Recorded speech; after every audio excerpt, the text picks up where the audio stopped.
Start कर चुके हैं। Compound of sulphur, sulphur dioxide reaction. जब भी वर्ड आएगा ना एक्वा या डाइल्यूटेड, दोनों का मतलब एक ही कंसिडर करो। हमारी केमिस्ट्री की बुक में तो सेम ही जाता है। दोनों का मतलब ये है कि हमारा सोल्यूशन वाटर के साथ ऐड फॉर्म। समझ गए फरहान, साइमा? अब आगे यस बढ़ते सर। हैं थर्ड पॉइंट पर। ये तो हो गया, चलो। अब इसमें रीडिंग का भी जैसा कुछ है नहीं, डायरेक्ट आप रिएक्शन को ही पढ़ के समझ सकते हैं। ये जो ब्रैकेट में लिखा हुआ है, this is called physical state. Remember their physical state basic phenomena है, जितना प्रैक्टिस करोगे उतना मेमोराइज होगा। अब एक इंडस्ट्रियल मेथड है, तो एग्जाम में ऐसा आता है, explain the industrial method for preparing sulphide और सल्फर डाइऑक्साइड। तो आपको ये रिएक्शन ही देना पड़ेगा। अगर लैब मेथड बोलता है तो आपको ये वाले रिएक्शन देना। तो इंडस्ट्री में सल्फर डाइऑक्साइड को दो तरीके से प्रिपेयर करते हैं। देखो सल्फर डाइऑक्साइड तो सल्फाइड भी, सल्फाइड जिससे हम प्रिपेयर कर रहे हैं, है ना। तो यहाँ पे जिंक सल्फाइड है। इंडस्ट्री में दो तरीके से प्रिपेयर करते हैं। जिंक सल्फाइड को रोस्टिंग करते हैं। रोस्टिंग का मतलब क्या होता है? रोस्टिंग रोस्टिंग का मतलब होता है किसी चीज को हीट करना इन प्रेजेंस ऑफ एयर में। याद है कि नहीं? मेटलर्जी का कॉन्सेप्ट है ये, पर हमने तो पढ़ा ही नहीं मेटलर्जी, तो मैं बता रहा हूँ। रोस्टिंग का मतलब क्या होता है? किसी चीज को आप हीट कर रहे हो इन प्रेजेंस ऑफ एयर, तो उसको बोलते हैं रोस्टिंग। एक और वर्ड आता है कैल्सिनेशन। कैल्सिनेशन का मतलब क्या होता है? किसी चीज को हीट करना वैक्यूम में, विदाउट एयर। अंडरस्टूड? तो यहाँ पे हम क्या करें, इस जिंक सल्फाइड को हम एयर में बर्न कर रहे हैं, जला रहे हैं। देखो यहाँ पे सिंबल, जलाने पर ये डिकम्पोज होगा और ये जो ऑक्सीजन, ये ऑक्सीडाइजिंग एजेंट की तरह काम करेगा। सल्फर और ऑक्सीजन अपनी जगह रिप्लेस करेंगे। ये दो ऑक्सीजन यहाँ जाएंगे और यहाँ से निकला हुआ दो सल्फर दो ऑक्सीजन के साथ अटैच होकर सल्फर डाइऑक्साइड बनेगा। मिल गया मेरे को बाय प्रोडक्ट। यहाँ पे बनने वाला जो सल्फर डाइऑक्साइड है वो सॉलिड फॉर्म में। नेक्स्ट में हम लोग किसके साथ रिएक्ट कर रहे हैं? इसको बोलते हैं आयरन पायरेट। नाम क्या है इसका? Iron pirate. इसको फेरिक डाइसल्फाइड भी बोल सकते हो, कोई इश्यू नहीं है, पर उसका जो एक्चुअल नाम है वो बोलोगे तो ज्यादा बेटर होगा, आयरन पायरेट। ठीक है। तो इसको हम लोग क्या करें, इसको भी बंद कर रहे हैं, यानी रोस्टिंग कर रहे हैं ऑक्सीजन के साथ और हीट किया जा रहा है ना। तो क्या मिलेगा मुझे? यहाँ पर भी रिप्लेसमेंट हो रहा है, सल्फर हट रहा है और ऑक्सीजन यहाँ पर आ रहा है। करेक्ट? यानी नेगेटिव नेगेटिव के हिसाब से देखें तो सिर्फ रिप्लेसमेंट रिएक्शन हो रहा है। क्या मिलेगा? फेरिक ट्राई ऑक्साइड, है ना, या फेरिक ऑक्साइड। और दूसरा बाय मेन प्रोडक्ट जो है हमारा वो क्या है? Sulphur dioxide. इन दोनों रिएक्शन में से आपको कोई भी एक रिएक्शन को याद करना है। ठीक है, कोई भी एक। कौन सा इजी लग रहा है तुम लोग को? साइमा, फरहान? ऊपर वाला, पहला वाला इजी है ना। ऊपर वाला याद कर लो, दोनों याद करने की जरूरत नहीं है। एग्जाम में पूछा जाएगा उतना ही लिख के आने का, है ना। और दोनों सेम मेथड है, दोनों में मेटल थे और एक नेगेटिव एलिमेंट है, पॉजिटिव नेगेटिव। तुम लोग को ये पॉजिटिव नेगेटिव का गेम समझ में आता है कि नहीं? रिएक्शन, ठीक है ना, एक पॉजिटिव नेगेटिव और दूसरा भी पॉजिटिव नेगेटिव है, तो जस्ट अपनी वो जगह रिप्लेस करते हैं और कुछ नहीं होता है ना पूरी रिएक्शन। समझा यहाँ तक? Any doubt student? Farhan, Saima, नहीं सर। आगे बढ़े? ठीक है। हाँ। फिजिकल प्रॉपर्टी पे आते हैं सल्फर डाइऑक्साइड पे। तो बोलते हैं जो सल्फर डाइऑक्साइड होता है कलरलेस होता है, गैस होती है और इसकी पंजेंट स्मेल होती है। पंजेंट का मतलब क्या होता है? एनीवन? पंजेंट, अगर मैं स्पाइसी बोलूँ तो सही रहेगा क्या? कड़वा सुना है? कड़वा? नहीं सर, वो विनेगर लाइक ना। बोल सकते हैं। कड़वा, एकदम कड़वा स्मेल देखोगे क्या कभी? स्मेल की कड़वा, और एकदम कड़वी स्मेल है यार, तो खाना जल जाता है, कड़वाहट बढ़ती है। या खाना बन रहा है घर में और एकदम स्पाइसी है, मतलब उसमें मान लो ज्यादा मात्रा में वो डाल दिया गया है, मिर्ची, और वो जल रहा है, तो कैसे एकदम खांसी आने लग जाती है, कड़वाहट होती है ना स्मेल में। बोलते जो सल्फर है, सल्फर डाइऑक्साइड, ये पॉइजनस होती है। सच है, आपको पता नहीं। इसका मैंने एग्जांपल भी दे रहा है कि मान लो अगर तुमने पानी लगा लिया अपने मुंह में, ठीक है, और वहां पे मान लो इंडस्ट्री में सल्फर डाइऑक्साइड गैस लीक हो गई है और आपने रुमाल, भीगा हुआ रुमाल मुंह में बांध लिया, तो ये जो सल्फर डाइऑक्साइड है आपके भीगे हुए रुमाल के पानी के साथ रिएक्ट होकर क्या बनाएगी? सल्फरस एसिड बनाएगी। सोचे कितना डेंजर है सल्फरस एसिड, यानी उतना हिस्सा तो जल गया। तो ये क्वालिटी होती है सल्फर जो गैसेस फॉर्म में होती है। Fourth point, liquefied at room temperature. बोलते हैं रूम टेम्परेचर में लिक्विड फॉर्म में होती है। तब जब आप इसको 2 एटमॉस्फेरिक का प्रेशर दो, ओके, इसका बॉइलिंग कितना होता है 263 केल्विन, इतने में ये बॉईल हो जाती है, मतलब अराउंड 273 का मतलब होता है 0 डिग्री सेल्सियस। तो 263 मतलब -1 डिग्री पे ये बॉईल हो जाता है। अजीब नहीं है? नहीं, नॉर्मल रूम टेम्परेचर क्या बोलेंगे, रूम टेम्परेचर पे ला सकते हैं जब एटमॉस्फेरिक प्रेशर अपने को इतना देना पड़े। 2 एटमॉस्फेयर ज्यादा हो गया, हम नॉर्मल 1 एटमॉस्फेरिक प्रेशर में होते हैं, ये अपने को दुगना एटमॉस्फेरिक प्रेशर देना पड़ेगा, तब ये लिक्विफाइड हालत में रहेगी रूम टेम्परेचर में। आई होप फिजिकल प्रॉपर्टी समझ में आ गई कि सल्फर डाइऑक्साइड एक कलरलेस है, पॉइजनस गैस है, इसका जो स्मेल है वो टेस्ट है, इसका गंदा होता है, कड़वा जैसा होता है, पानी के साथ मिलकर ये सल्फ्यूरिक एसिड बनाती है। रूम टेम्परेचर लिक्विफाई रखने के लिए इसको 2 एटमॉस्फेरिक प्रेशर देना पड़ता है। ये 263 केल्विन यानी -12 में ही ये बॉईल होना शुरू हो जाती है। अब आगे बढ़ते हैं केमिकल प्रॉपर्टीज पे। यहाँ पे हम लोग केमिकल प्रॉपर्टीज देखेंगे सल्फर डाइऑक्साइड की, अलग अलग चीजों के साथ इसको रिएक्ट करेंगे और देखेंगे रिएक्शन में किस तरह का बिहेवियर देती है। ठीक है, कहीं आवाज आ रही है? केमिकल प्रॉपर्टीज, हाँ कहीं हाँ आवाज सर आ रही है। आ हाँ रही है? सर आ रही है। ओके। पहला रिएक्शन हम किसके साथ करेंगे, क्लोरीन के साथ। अब देखो यहाँ पे क्लोरीन अपने नेचुरल स्टेट में यानी गैस फॉर्म में, तो सल्फर डाइऑक्साइड भी हम गैस फॉर्म में ले रहे हैं, तो सल्फर डाइऑक्साइड को क्लोरीन के साथ रिएक्ट करेंगे। ठीक है, तो यहाँ पर इस रिएक्शन में क्या हो रहा है, कॉम्बिनेशन रिएक्शन है, यहाँ पे कुछ ब्रेकिंग नहीं हो रहा है, दोनों आपस में मिल रहा है। ये कब होता है, जब एनर्जी गेन होती है, जब लूज होती है। जब एनर्जी गेन होती है ना, चीजें मिलती है आपस में, तो आप देख सकते हैं गैस से ये लिक्विड फॉर्म में कन्वर्ट हो रहा है, यानी यहाँ पे कॉम्बिनेशन रिएक्शन हो रहा है। ये चारकोल क्या है, तो बोलते हैं चारकोल की जरूरत है इस रिएक्शन को करने के लिए, क्योंकि चारकोल कैटलिस्ट का काम कर रहा है। अगर इस रिएक्शन को फास्ट करना है तो आपको चारकोल यूज करना पड़ेगा। सिंपल रिएक्शन, दोनों कंबाइन हो रहे हैं और बनने वाले कंपाउंड को क्या बोलते हैं, इसको बोलते हैं sulphuryl sulphuryl chloride. Sulphuryl chloride को ऊपर नाम लिखा हुआ, रिमेंबर द नेम। क्लियर है? अब इसके बाद साइंटिस्ट लोगों ने क्या किया, इस सल्फर डाइऑक्साइड को इन प्रेजेंस ऑफ एयर जलाया। प्रेजेंस ऑफ एयर मतलब ऑक्सीजन ऐड किया, करेक्ट था? अभी भी दोनों गैस फॉर्म में, देखो हमेशा गैस फॉर्म में तो कॉम्बिनेशन रिएक्शन ही होगा, ये आपस में मिलकर सल्फर ट्राइऑक्साइड बनाएंगे। अब ये एरो पर ये क्या चीज है, ये V2O5, ये है वेनेडियम पेंटा ऑक्साइड, या इसको वेनेडियम फाई ऑक्साइड भी बोल सकते हो। ये कैटेलिस्ट है, ठीक है, इसका काम क्या है, सिर्फ स्पीड अप रिएक्शन करने का।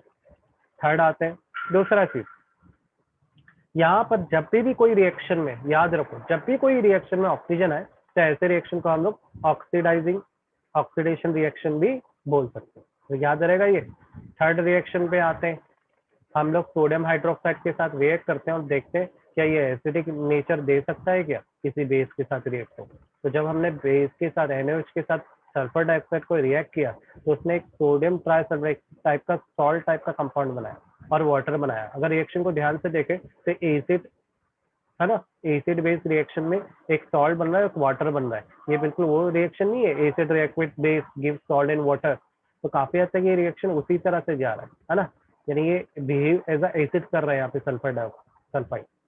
सल्फर डाइऑक्साइड जब NaOH के साथ रिएक्ट कर। यहाँ तक क्लियर है गाइस? साइमा, फरहान? हाँ सर। ओके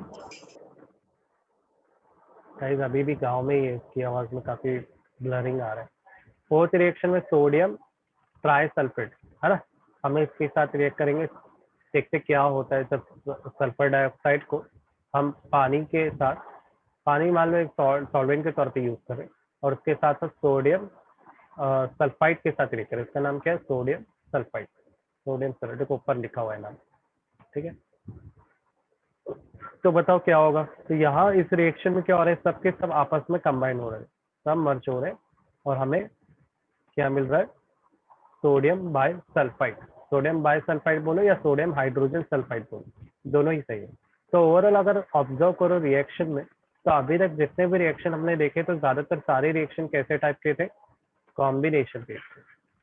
यानी अगर आपको एग्जाम में आता है तो आपको सिर्फ ये याद रखना है कि अगर क्लोरीन के साथ रिएक्शन करेगा, ऑक्सीजन के साथ रिएक्शन करेगा, बराबर, या सोडियम सल्फाइड अभी जो देख रहे हैं सोडियम सल्फाइड के साथ रिएक्शन करेगा, तो कॉम्बिनेशन रिएक्शन होगा, आपको एक ही प्रोडक्ट मिलेगा। कैसे याद रखना है, क्लियर हुआ? ऑक्सीजन, क्लोरीन और सोडियम सल्फाइड के साथ का बिहेवियर कैसा है, एक प्रोडक्ट है, उसकी जगह बजाय कुछ और हो तो आपको स्प्लिटिंग प्रोडक्ट मिलेगा। नेक्स्ट है रिड्यूसिंग प्रॉपर्टी। रिड्यूसिंग का मतलब क्या होता है, रिड्यूस करना, कंपाउंड रिड्यूस होता है क्या, removal of oxygen, addition of hydrogen, also called reduction ना। तो बोल रहा है कि यहाँ पे जो सल्फर डाइऑक्साइड है ना वो एक रिड्यूसिंग एजेंट की तरह काम करता है। रिड्यूसिंग एजेंट ऐसा क्यों बोला है, अब देखते हैं क्या ये सही बोल रहे हैं क्या। तो यहाँ पे एक कंडीशन लिखी है, जब सल्फर डाइऑक्साइड मॉइस्चर फॉर्म में होता है, ऑफकोर्स मॉइस्चर फॉर्म में इसका मतलब वो अपना हाइड्रोजन के साथ प्रेजेंट, वाटर के साथ प्रेजेंट है ना। तो बोल रहे हैं ऐसे में क्या करता है कि अगर किसी मॉइस्चर सल्फर डाइऑक्साइड, मॉइस्चर मतलब सल्फर डाइऑक्साइड किसके साथ है, पानी के साथ है। इसको अगर आप किसी आयरन के साथ रिएक्ट करते, यहाँ पे ये आयरन को फेरिक सॉल्ट बोला, अभी कौन सा फेरिक सॉल्ट है, क्लोराइड कुछ भी हो सकता है। आपने इसको अगर इसके साथ रिएक्ट किया तो ये रिड्यूस करेगा। रिड्यूस में क्या होगा, जरा ध्यान दो इसके ऑक्सीडेशन नंबर में कितना है 3+। जब इसमें रिएक्शन हो रहा है, रिएक्शन में यहाँ पे इलेक्ट्रॉन का डोनेशन हो रहा है, यानी ऑक्सीडेशन रिडक्शन हो रहा है। यहाँ पे आपको इलेक्ट्रॉन कम दिखाई दे रहा है, यहाँ पे 3+ है तो ये 2+ हो गया, यानी इसने रिडक्शन कर दिया। जो आयरन के जो इलेक्ट्रॉन्स थे वो उसने इंक्रीज किया है रिड्यूस करके, मतलब यहाँ से सल्फर ने मेटल को इलेक्ट्रॉन पुट किए इलेक्ट्रोफिलिक रिएक्शन की तरह, इलेक्ट्रोफाइल किया, करेक्ट। अभी इसके पास कितना हो गया ऑक्सीडेशन नंबर, +2, और सल्फर पे भी कितना ऑक्सीडेशन नंबर आ गया, -2, करेक्ट ना। और फाइनली लास्ट में क्या बचा, हाइड्रोजन प्लस। अब बोलेंगे सर ये रिएक्शन हैपन कैसे हुआ, तो जरा ध्यान दो, क्लास 11 का रिएक्शन है, इसमें डायरेक्ट आउटपुट दिखाया है कि किस तरह से प्रोडक्ट फॉर्मेशन हुआ। वहां में अपने 5 स्टेप पढ़ी है कि इस ऐसे रिएक्शन को जिनमें ऑक्सीडेशन आता है उसको स्टेबल कैसे करते हैं। रिमेंबर, रिएक्शन प्रोडक्ट, फिर नंबर एडिशन करो, है ना, फिर ऑक्सीडेशन नंबर को एडजस्ट करो, पहले ऑक्सीडेशन नंबर पता करो जिसको आप एडजस्ट कर रहे हो। कुछ याद आया कि नहीं रिएक्शन।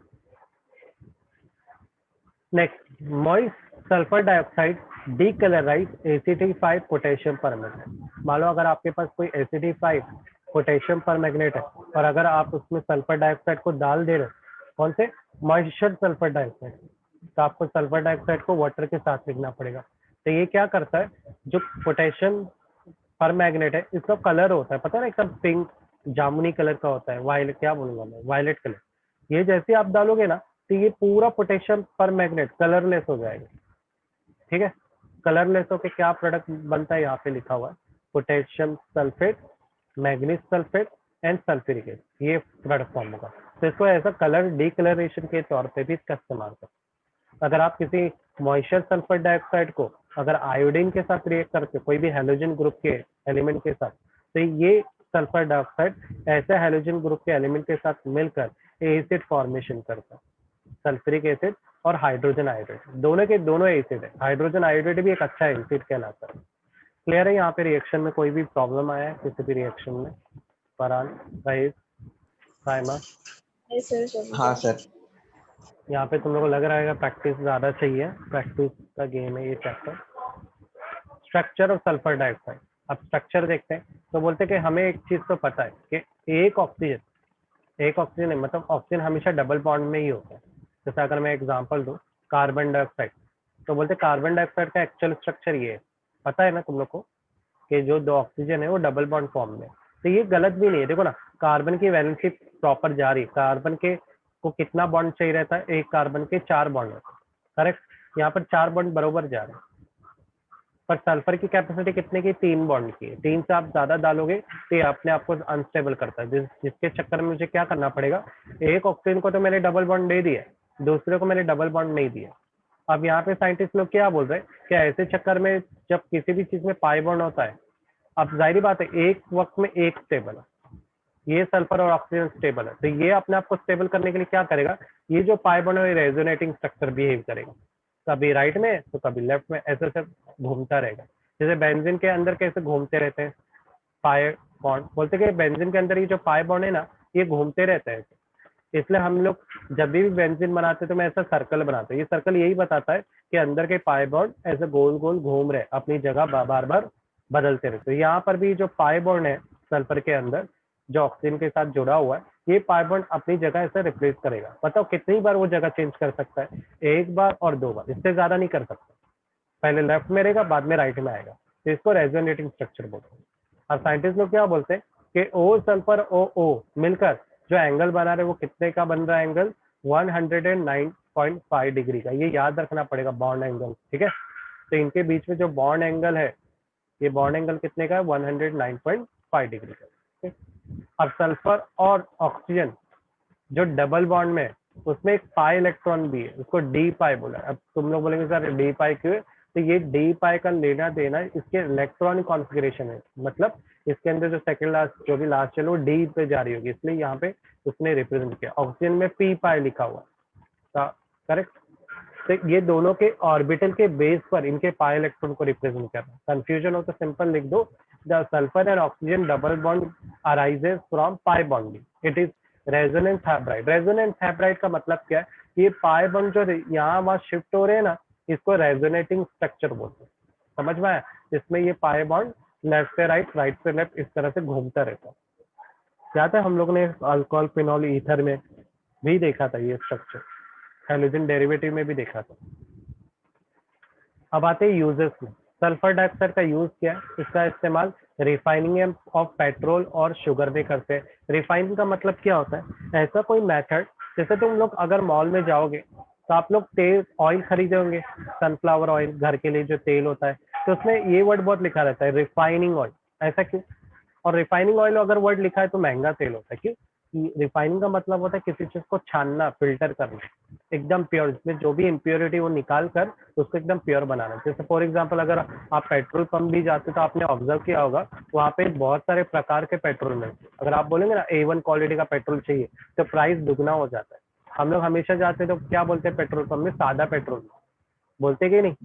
अभी अरमान का इस लोग के पास बाइक है, जिनके पास उनको पता है सादा पेट्रोल ही भराते, कभी भी हम लोग A1 क्वालिटी का पेट्रोल नहीं भराते। तो फर्क क्या रहता है, वो A1 क्वालिटी में थोड़ा ऑयल भी होता है और प्योर होता है, वो उसमें गंदगी नहीं रहती है, फिल्टर किया हुआ होता है, बराबर कि नहीं? इसी तरह शुगर को भी प्यूरिफाई करने के लिए इसका इस्तेमाल करें। अरे शुगर को कैसे करेंगे, तो आप लोग ने अभी सुना होगा, अभी बीच में बहुत ऐड आ रहा है, बोले शुगर के अंदर सल्फर प्रेजेंट होता है, ये हार्मफुल होता है। तो इस सल्फर को निकालने के लिए रिफाइनिंग की जाती है शुगर की, ताकि इसमें प्रेजेंट सल्फर को निकाल दिया जाए। बिना सल्फर के जो शुगर है वो हेल्दी होता है। अभी हमने पढ़ा ना, जो सल्फर डाइऑक्साइड है वो पॉइजनस है, तो सल्फर कैसे सेफ हो सकता है हमारे लिए। सेकंड क्या लिखा है, bleaching of wool and silk. Bleaching का मतलब क्या होता है, ब्लीचिंग एक ऐसा तरीका है जिसके जरिए हम चीजों के कलर को निकालते हैं। ब्लीचिंग के जरिए कलर को निकाला जाता है। तो जो वूल हो गया, लकड़ी हो गई या सिल्क हो गया, जिनका कलर आपको लग रहा है ये ज्यादा ही डार्क है, तो उस कलर को ब्लर करने के लिए, लाइट करने के लिए हम ब्लीचिंग का इस्तेमाल करते हैं। ओके, नेक्स्ट पे आते हैं, एज अ एंटी क्लोर और डिसइंफिकेंट। एंटी क्लोर इसका मतलब मैंने देखा ही नहीं, एंटी क्लोर तो अभी देख लेते हैं शॉर्ट में, एंटी क्लोर क्या होता है। एंटी क्लोर ये ना, antichlor is a substance used to decompose the residue of hypochlorite or chlorine after chlorine based bleaching। समझ गया? एंटीक्लोर एक ऐसा मेथड है जिसके जरिए हम लोग किसी चीज को ब्लीचिंग करते वक्त उसमें से क्लोरीन निकाल लेते, ठीक है, क्लोरीन जैसे कंपाउंड निकालते, ऐसे मेथड को एंटीक्लोर बोलते हैं। डिसइंफेक्टेंट का मतलब होता है, ये जो सल्फर डाइऑक्साइड एक अच्छा डिसइंफेक्टेंट है, मतलब एंटीसेप्टिक है। फ्लोर को जब सफाई करते हैं, आप लोगों ने देखा होगा फ्लोर को क्लीनिंग के लिए अलग से लिक्विड आपके घर में रखा होगा, तो उसका काम क्या है, फ्लोर क्लीनिंग का। तो उस फ्लोर क्लीनिंग के प्रोडक्ट के अंदर सल्फर डाइऑक्साइड भी प्रेजेंट होता है, यानी एक अच्छा डिसइंफेक्टेंट भी है, बैक्टीरिया को मारने के तौर पे भी इसका इस्तेमाल होता है। प्रिजर्वेटिव, सल्फर डाइऑक्साइड गैस का इस्तेमाल प्रिजर्वेशन के लिए भी किया जाता है। जैसे आप लोग कुरकुरे खाते हो, है ना, चिप्स खाते हो, तो उस चिप्स के अंदर जो गैस डाली जाती है उसके अंदर सल्फर डाइऑक्साइड भी होती है, क्योंकि एक अच्छी एंटीऑक्सीडेंट का भी काम करती है। नेक्स्ट आते हैं, इन manufacture of sulphuric acid sodium bisulphate. अरे ये तो अभी अभी देखा, यानी हम आप अगर आपने को सल्फ्यूरिक एसिड बनाना है, सोडियम बाइसल्फेट बनाना है, सल्फाइड, सॉरी सल्फेट नहीं, 3 है ना सल्फाइड, तो हम सल्फर डाइऑक्साइड का इस्तेमाल करते हैं। लिक्विड सल्फर डाइऑक्साइड का इस्तेमाल solvent to dissolve a number of organic inorganic chemical. बहुत सारे ऑर्गेनिक इनऑर्गेनिक केमिकल जो डिसॉल्व नहीं होते जल्दी किसी चीज में, तो उसको डिसॉल्व करने के लिए भी सल्फर डाइऑक्साइड का इस्तेमाल करते हैं। आई होप यूजेस समझ में आ गए होंगे सारे। हाँ अरमान, क्लियर है? अरमान कहाँ हाँ है सर। यार? अभी भी गोवा में ही, गोवा में कोई आ गए घर सल्फ्यूरिक? नहीं सर, आ गया कब का। अरे तुम्हारे स्टेटस से मेरे को लगा तुम अभी भी गोवा में ही हो। चलो नहीं सर। सल्फ्यूरिक एसिड, चलो अच्छा आ गए। H2SO4 प्रिपरेशन पे आते कि सल्फ्यूरिक एसिड बनाते के, अभी अभी ऊपर पड़ा कि सल्फर डाइऑक्साइड से सल्फ्यूरिक एसिड बनता है। तो बोलते हैं सल्फ्यूरिक एसिड जो मैन्युफैक्चर होता है वो कॉन्टैक्ट प्रोसेस होता है। कहाँ पे? इंडस्ट्री में। देखो आपको यहाँ पे पूरा डायग्राम, आप बोलेगा सर ये डायग्राम तो इम्पोर्टेंट होगा, बोलेगा नहीं कभी आता ही नहीं है, क्योंकि ये देंगे तो फिर बचेगा क्या देने को। इसका जो नीचे का लिखे थे ना वो आता है, इसमें सारे प्रोसेस दिखाए हैं। ठीक है, मैंने थोड़ा कोशिश की फिर पढ़ाई नहीं, क्योंकि इसमें काफी मशीनें दिखाई है, इंडस्ट्री का तरीका दिखाया है कि किस तरह से ये लोग बनाते हैं। ठीक है, रीडिंग करेंगे तो हमें आसानी से समझ में आएगा कि मेथड क्या चल रहा है। फर्स्ट बोलते जो सल्फर होता है या सल्फाइड, सल्फाइड ओर होता है। ओर का मतलब क्या होता है? ओर क्या होता है अरमान, ट्राई करोगे? ओर, ओर में हम यूज करेंगे आयरन पायरेट। अरे आयरन पायरेट ही क्यों यूज करेंगे? देखो ओर और मिनरल आपने दो वर्ड बहुत सुना होगा, दोनों में एक ही फर्क है। ज्यादा मात्रा में, जिससे ज्यादा मात्रा में आपको आयरन, आयरन की चीजें मिले, आयरन ज्यादा मिले, उसको ओर बोलते हैं। जिसमें कम मात्रा में आयरन आपको मिले उसको मिनरल बोलते हैं। तो बोलते हैं ना आयरन हर जगह प्रेजेंट है, अपनी बिल्डिंग को भी खोदोगे तो भी वहाँ आयरन मिल जाएगा, पर ज्यादा मात्रा में मिलेगा क्या? नहीं, आपको ज्यादा मात्रा में बोलते हैं आयरन पायरेट में मिलेगा, पर्टिकुलर पत्थर जमीन में गड़ा होगा उसमें मिलेगा, तो बोलते हैं उसको ओर बोलेंगे। तो इसमें ज्यादा मात्रा है इसलिए इसको क्या बोलते हैं? ओर बोलते हैं, ऐसे आयरन। तो बोलते हैं सल्फर है ना, वो आयरन पायरेट में जो बर्निंग करते हैं या रोस्टिंग करते हैं। रोस्टिंग का मतलब क्या है? एयर में बर्न करना। तो बोलते हैं कि जब इस आयरन पायरेट को आप बर्न करोगे तो उस आयरन पायरेट के अंदर, देखो ये आयरन पायरेट है FeS2, जब आप इसको हीट करोगे तो ये आयरन पायरेट ही आपको सल्फर डाइऑक्साइड देगा। ये रिएक्शन हम लोग ऑलरेडी देख चुके हैं। कहाँ पर? ये एक्चुअली रिएक्शन है preparation of sulphur dioxide, correct. तो यहाँ पर एक्चुअल हैपन क्या हो रहा है? सल्फर ऑक्सीजन के साथ, अब ऊपर ही एक एक्चुअल रिएक्शन बता रहा है, बोल रहे कि आयरन पायरेट के अंदर जो सल्फर है ना वो ऑक्सीजन के साथ रिएक्ट होकर सल्फर डाइऑक्साइड बना रहा है। समझ में आया? नीचे ऑलरेडी दिखा दिए गए, तो आपको दो दो रिएक्शन दिखाने की जरूरत नहीं, पर वो इजी है तो दिखा दोगे तो अच्छा है। सेकेंड, सल्फर डाइऑक्साइड अभी अपने को क्या बनाने का है? यहाँ से फरहान साइमा एसिड बनाना है, सल्फर डाइऑक्साइड नहीं। ये तो हम लोग पहले से जानते हैं। दो रिएक्शन दिखे हुए हैं यहाँ पे, आपको दोनों में से कोई एक लिखना है। समझ में आया अरमान? दोनों नहीं लिखना। उसके बाद नेक्स्ट स्टेप पे आ रहे हैं। नेक्स्ट स्टेप में हम क्या करेंगे? हमें जो सल्फर डाइऑक्साइड मिला है इसको फर्दर ऑक्सीडाइज करेंगे और कैटलिस्ट का इस्तेमाल करेंगे वैनेडियम पेंटॉक्साइड, ताकि रिएक्शन तेजी से हो। रिएक्शन में क्या होगा? कॉम्बिनेशन रिएक्शन का। ये रिएक्शन भी हमने केमिकल प्रॉपर्टी में पढ़ चुके। अभी हमारे पास क्या मिल गया? Sulphur dioxide. नीचे क्या लिखा हुआ है? बोले जब ये रिएक्शन हैपन हो रहा है तो रिएक्शन एक्सोथर्मिक हो रहा है, रिवर्सिबल है, and the forward reaction lead to decrease in volume. और जब फॉरवर्ड हो रहा है ना तो रिएक्टेंट साइड का जो वॉल्यूम है वो घट रहा है, वो तो हो गई कॉमन सेंस है, सिर्फ हीट रिलीज हो रही है, ये नई चीज है। therefore low temperature and high pressure are favorable condition for maximum।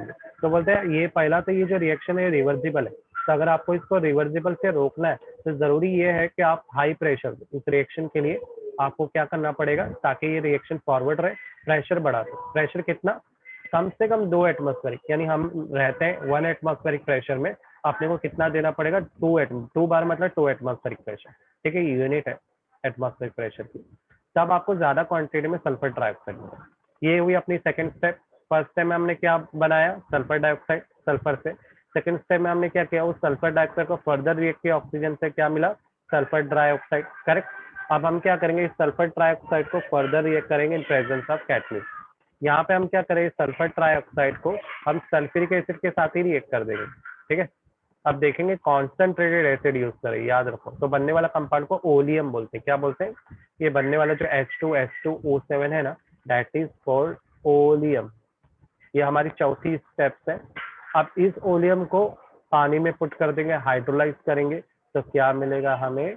Sulphuric acid. तो इस तरह से हमने सल्फ्यूरिक एसिड को प्रिपेयर किया for based on board exam. ये इंपॉर्टेंट है प्रिपरेशन। तो आई होप तुम लोग को समझ में आएगा कैसे, स्टेप बाय स्टेप में वापस से रिपीट कर रहा हूँ। सबसे पहले आपको क्या करना है? सॉलिड सल्फर को ऑक्सीजन के साथ रिएक्ट करना है, क्या मिलेगा? Sulphur dioxide. देखो नहीं, ऊपर वाले रिएक्शन इजी है।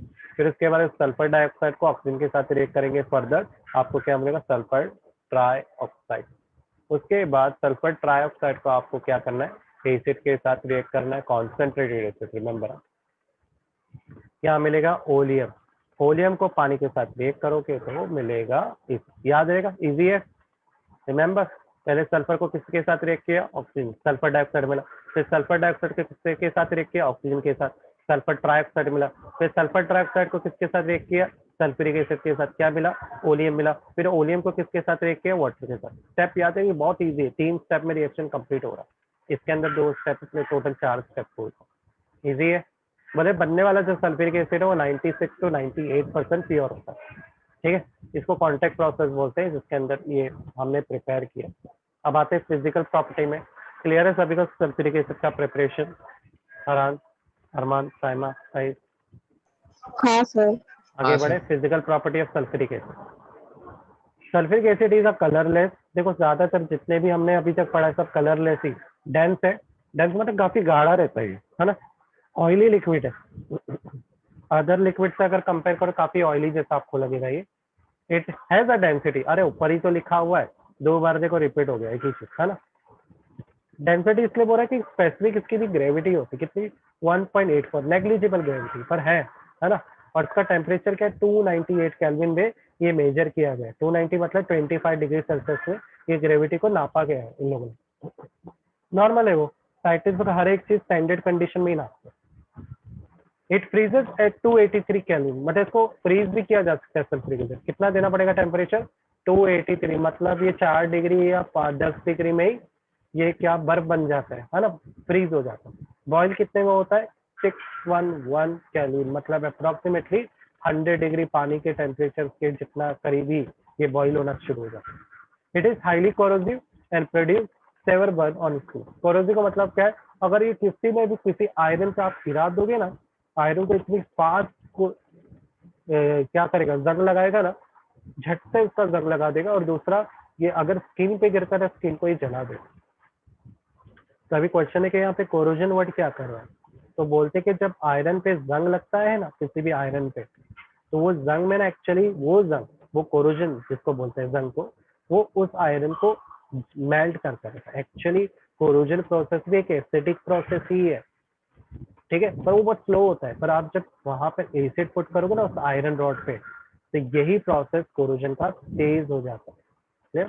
Do you know sulphuric acid dissolve in water with evolution of large quantity. बोलते सल्फ्यूरिक एसिड को आप जब पानी में डिजॉल्व करोगे ना तो लार्ज क्वांटिटी में वो हीट जनरेट करता है। ये हम लोग करते हैं लैब पे, जैसे आप लोग को डाइल्यूटेड एसिड बनाना रहता है ना, तो हम लोग क्या करते हैं, कॉन्सेंट्रेटेड एसिड लेते, पहले पानी लेते, उसमें ड्रॉप बाय ड्रॉप, डायरेक्ट डालोगे ना मुंह पे आ जाएगा उड़ के, ड्रॉप बाय ड्रॉप ना एसिड पुट करते हैं, तो पूरा पानी गर्म होना शुरू हो जाता है।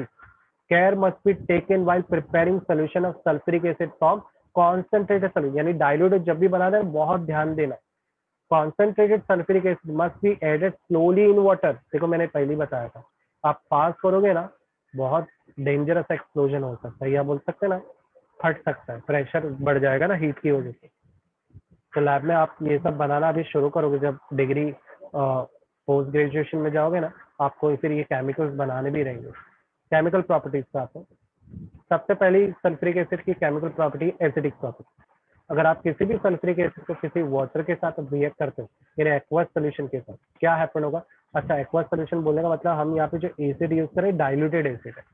जाहिर बात है हम कॉन्सेंट्रेटेड के साथ जल्दी रिएक्शन देखेंगे पर कम, क्योंकि डेंजरस होते हैं। वाटर के साथ रिएक्ट करेंगे तो क्या करेगा, ये वाटर इस सल्फ्यूरिक एसिड को ब्रेक कर देगा, ठीक है, क्योंकि सल्फ्यूरिक एसिड में आयंस प्रेजेंट होते हैं। एक हाई इलेक्ट्रोलाइटिक सोल्यूशन बोल सकता हूँ कि नहीं मैं। और हमने पढ़ा है कि जो भी स्ट्रॉन्ग इलेक्ट्रोलाइट सोल्यूशन होता है, जैसे एसिड हो गया, ये अपने आप को पानी के साथ जाने पर आयोनाइज कर देते हैं। तो आयोनाइज में क्या मिलेगा मुझे, एक हाइड्रोनियम आयन बनेगा और एक सल्फेट आयन बनेगा। हुआ क्या नहीं यहाँ पे के इज ग्रेटर देन 10 बोलने का मतलब क्या है, ये पीएच की वैल्यू को बता रहा है। पीएच की वैल्यू ग्रेटर देन 10 है, यानी यहाँ पे हमारा कंपाउंड काफी हद तक बेस बन चुका है, एसिड कंपाउंड बेस की रेंज पे आ गया। अब ये सल्फेट जो कंपाउंड है HSO4, उसको फर्दर हाइड्रोलाइज करना है, पानी में ही रखेंगे, तो ये फर्दर हाइड्रोलाइज होकर हाइड्रोनियम आयन बनाएगा और एक सल्फेट आयन बनाएगा। देखो ये नाउ यही सल्फेट जो एसिडिक था, अब वो एकदम प्योर बेस बन चुका है। अब फिर भी बोलते कि अभी जो बनने वाला हाइड्रोनियम आयन है इधर पे, ये एसिडिक नेचर रखता है, 1.2 यानी 1 मतलब तो अच्छा खासा एसिडिक हो गया।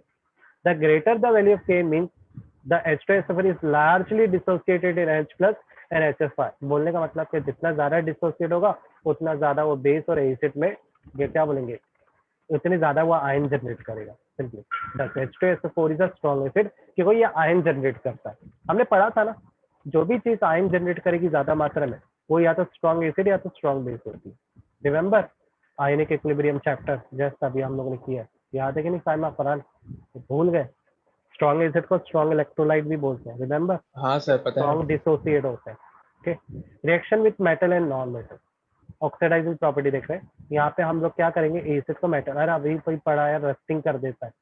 चलो देखते हैं कॉपर के साथ क्या होगा अगर सल्फ्यूरिक कॉन्सेंट्रेटेड, डाइल्यूटेड रिएक्ट नहीं करेगा कॉपर के साथ, कॉन्सेंट्रेटेड करना पड़ेगा। तो क्या हैपन हो रहा है, कॉपर होता है पॉजिटिव, सल्फेट यहाँ पे negative, hydrogen positive, replacement reaction, ये नेगेटिव कॉपर पॉजिटिव के साथ चला जाएगा। ठीक है, अब यहाँ पर हमारे पास सल्फ्यूरिक एसिड 2 की मात्रा में, एक तो इसके साथ क्या एक सल्फर डाइऑक्साइड बनेगा और एक वाटर मॉलिक्यूल बना के आउट हो जाएगा। तो यहाँ पे आपको टोटल 4 प्रोडक्ट मिल रहे हैं, आपको उसमें से सिर्फ 2 प्रोडक्ट भी याद रखते हो तो चलेगा। ठीक है, क्लियर है? आगे बढ़े, और भी रिएक्शन है। अब हम सल्फर के साथ रिएक्ट कर रहे हैं, सल्फर मेटल के साथ सल्फ्यूरिक एसिड को, देखते हैं क्या हैपन हो रहा है। सल्फर डाइऑक्साइड बन रहा है, वाटर बन रहा है। अरे ये तो प्रिपरेशन बन गया सर, है ना, सल्फर डाइऑक्साइड का। कार्बन के साथ रिएक्ट करेंगे तो अरे जला देगा, काला काला कर देगा। हाँ वही हो रहा है, कार्बन डाइऑक्साइड का धुआं बनेगा, सल्फर डाइऑक्साइड बना रहा है, वाटर बना रहा है। ये सारे के सारे प्रिपरेशन है किसके, सल्फर डाइऑक्साइड। एग्जाम आता है ना प्रिपेयर सल्फर डाइऑक्साइड, तो आप ये सब रिएक्शन भी लिख सकते हैं। ओके यहाँ तक समझ में आया? अभी रिमेंबर में कुछ लिखा हुआ है, तो रिमेंबर में क्या लिखा है, ऑक्सीडाइजिंग प्रॉपर्टी के बारे में लिखा है कि ऑक्सीडाइजिंग प्रॉपर्टी ज्यादा होगी या कम होगी वो निर्भर करता है कॉन्सेंट्रेटेड एसिड में मेटल पर लगे हाइड्रोजन को ही ऑक्सीडाइज कर पाता है सल्फ्यूरिक एसिड। यहाँ पर क्या बोल रहा है कि किसी भी मेटल के अंदर जो हाइड्रोजन होते हैं उस हाइड्रोजन को ही जो सल्फर होता है ना ऑक्सीडाइज कर पाता है। ऑक्सीडाइज का मतलब क्या होता है, हाइड्रोजन को आउट कर देना कंप्लीटली। और ऑक्सीडाइज का मतलब क्या है, इसका जो इलेक्ट्रॉन्स है, ये देखो यहाँ पे इलेक्ट्रॉन्स गायब कर रही है और यहाँ पर इसको ऑक्सीडाइज कर रहा है मेटल को। मेटल को ऑक्सीडाइज करेगा मतलब ऑक्सीडाइज मतलब क्या होता है, लूजिंग ऑफ इलेक्ट्रॉन, करेक्ट। उसके इलेक्ट्रॉन देखो लूज कर रहा है, that is called oxidising reaction, correct ना। ये तभी हो सकता है जब हाइड्रोजन प्रेजेंट हो, हाइड्रोजन का प्रेजेंट होना बहुत जरूरी है ऑक्सीडाइजिंग प्रॉपर्टी दिखाने के लिए। डिहाइड्रेटिंग प्रॉपर्टी बोल रहा है कि कोई भी कॉन्सेंट्रेट सल्फ्यूरिक एसिड होता है ना, वो काम क्या करता है, हमने अभी ऑर्गेनिक रिएक्शन में देखा था, इसका काम पानी रिमूव करना होता है, करेक्ट क्या नहीं रिएक्शन में। तो बोलते हैं कोई भी शुगर आपके पास, मान लो एक सुक्रोज है, अगर उस सुक्रोज में आप कॉन्सेंट्रेटेड सल्फ्यूरिक एसिड डालोगे तो क्या होगा, आपको कार्बन और वाटर आउट हो जाएंगे, दोनों स्प्लिट हो जाएंगे। और एकदम सिंपल है, मेहंदी लगाने के लिए जो लेडीज लोग क्या करते हैं, शक्कर होता है उसको बर्तन में रखते हैं और उसको जलाते हैं। जलाने पे क्या होता है, पूरा शक्कर में से धुआं निकलता है और कालिक आ जाती है। कालिक की होती कार्बन है और वो जो उड़ा ना वो वाटर उड़ जाता है, पानी वेपराइज हो जाता है। चलो रिएक्शन विद सॉल्ट करते हैं। अगर सॉल्ट के साथ रिएक्शन करते हैं तो क्या होता है, सॉल्ट के साथ अगर आप रिएक्शन करते हो तो डीकम्पोज होता है, सॉल्ट ब्रेक हो जाता है। ब्रेक होकर यहाँ पे रिप्लेसमेंट रिएक्शन शुरू होगा, positive negative positive negative positive negative सिर्फ अपनी जगह बदलते हैं बस। हर एक रिएक्शन में आप देख सकते हैं हाइड्रोजन इसके नेगेटिव हिस्से के साथ अटैच हो जा रहा है, बरोबर। यहाँ पे फ्लोरीन के साथ, यहाँ पे हाइड्रोजन क्लोरीन के साथ रिएक्ट होके अपना हेलोजन टाइप का कंपाउंड बना रहा है। समझ में आया रिएक्शन यहाँ पे? कोई डाउट है यहाँ तक? हाँ फरहान, समझा सर। क्लियर? प्रैक्टिस तो बहुत करनी पड़ेगी तुम लोग को, और थोड़ा सा बेसिक नॉलेज रखोगे ना तो फटाफट होगा ये चैप्टर, मतलब कर लोगे। प्रैक्टिस तो करना पड़ेगा और चैप्टर बहुत छोटा किया है, पहले के कंपैरिजन में चैप्टर बहुत छोटा